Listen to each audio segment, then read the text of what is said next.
Welcome back. Got another Android box in for testing today. This was sent in via FastTech. Now we are in the super budget segment on Android boxes. So this particular model is the T95 R1, and as such you don't get any high-end features with this, but I have put it up on the screen for you so you can have a look. So you don't get any Bluetooth or dual band Wi-Fi. But we're a reasonably modern chipset, so we should be able to do basic streaming without any problems. Nothing flashy on the box, just a blue trim.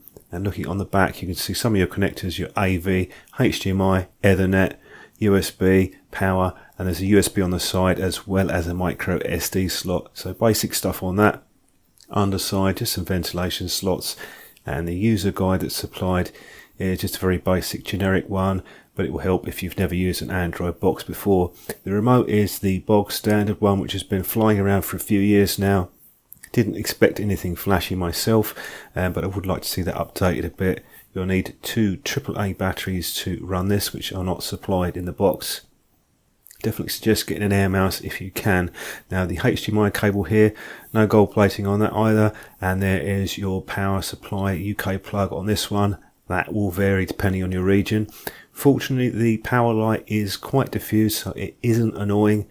And we'll go through the boot up procedure now just to show you the box in action. This is reasonably quick to boot up, a bit quicker than most boxes that I've looked at. So we've got reasonable speeds on the flash storage.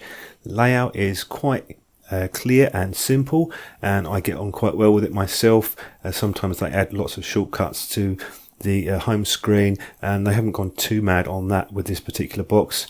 Here's a look at some of the apps that are included, so not too much basic stuff. You've got YouTube, you have wireless updater, Netflix, Play Store, so they haven't put anything extra in there, so you'll have to go in and configure that.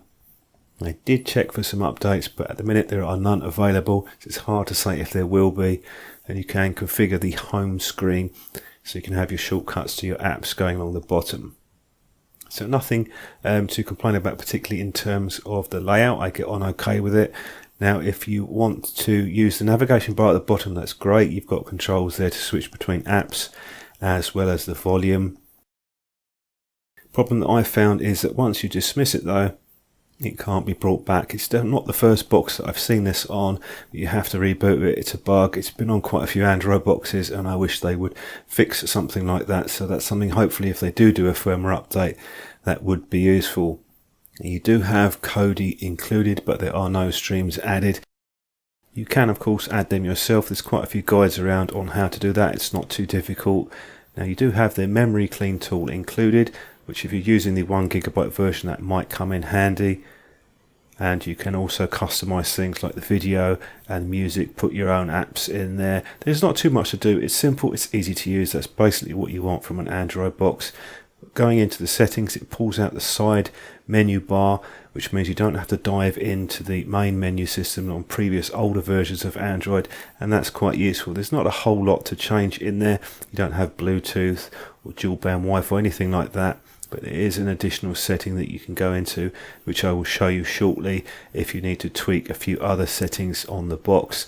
There isn't actually that much to change on this box. So if you go into the apps and Droid settings, if you hit that, they'll bring out another menu, and you get a few more options such as the screen resolution. You can manually change that, HDR mode.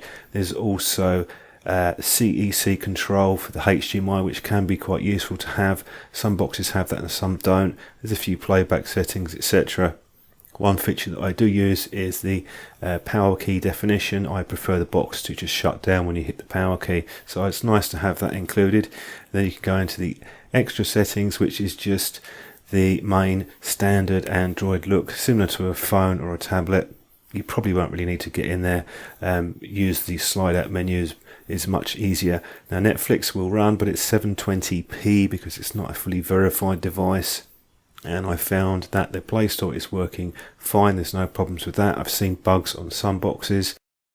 A couple of benchmarks now. On Geekbench, multi-core is just over the 1,000 mark, which is okay. It's about average for a box in this price range. I also run a Bonsai benchmark, 17.3 average. Again, very similar to other boxes I've looked at. Okay for a bit of light to moderate gaming. If you're doing intensive gaming, you really want to be looking at a better chipset. The box is rooted, however, and that can be quite useful. I know people ask questions about whether the box is rooted, so I run that test, and I got good Wi-Fi speeds off of this, definitely above average compared to most of the boxes that I look at. For YouTube playback, you are going to be limited to 720p resolution. Some boxes will play at higher resolutions, a lot of them will just play at 720p, and it looks okay on a full HD TV at normal viewing distances, so it might not be a big issue for you. The YouTube app is quite good now, they have updated it quite frequently, so it's much easier to navigate. If you can't be bothered with the Play Store, you can download Aptoid. If you do that for other apps, make sure you use the verified, the green shield in the corner, just to be on the safe side. So some overall thoughts with the box. Really, my only complaint is that the navigation bar at the bottom, you have to reboot the box to get that back. That's a bug. I don't know if there'll be any firmware updates for this. Sometimes there are and sometimes there aren't. So that's something to consider. They perhaps could have been a bit more adventurous with the remote. Again, you're going to probably need to get yourself an Air mouse or a mini keyboard.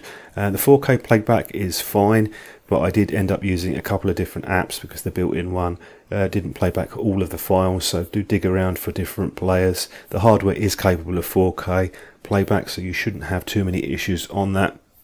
So overall, it's an okay box for the price. This really does what a budget box should do, apart from that navigation bar complaint that I have. Boot times are quite good. The performance is perfectly fine for normal streaming and playback, and if you're looking for a second box or just to keep the cost down on a single box purchase, this one I think is probably worth a look at. Definitely an improvement over previous boxes that I've looked at about a year ago.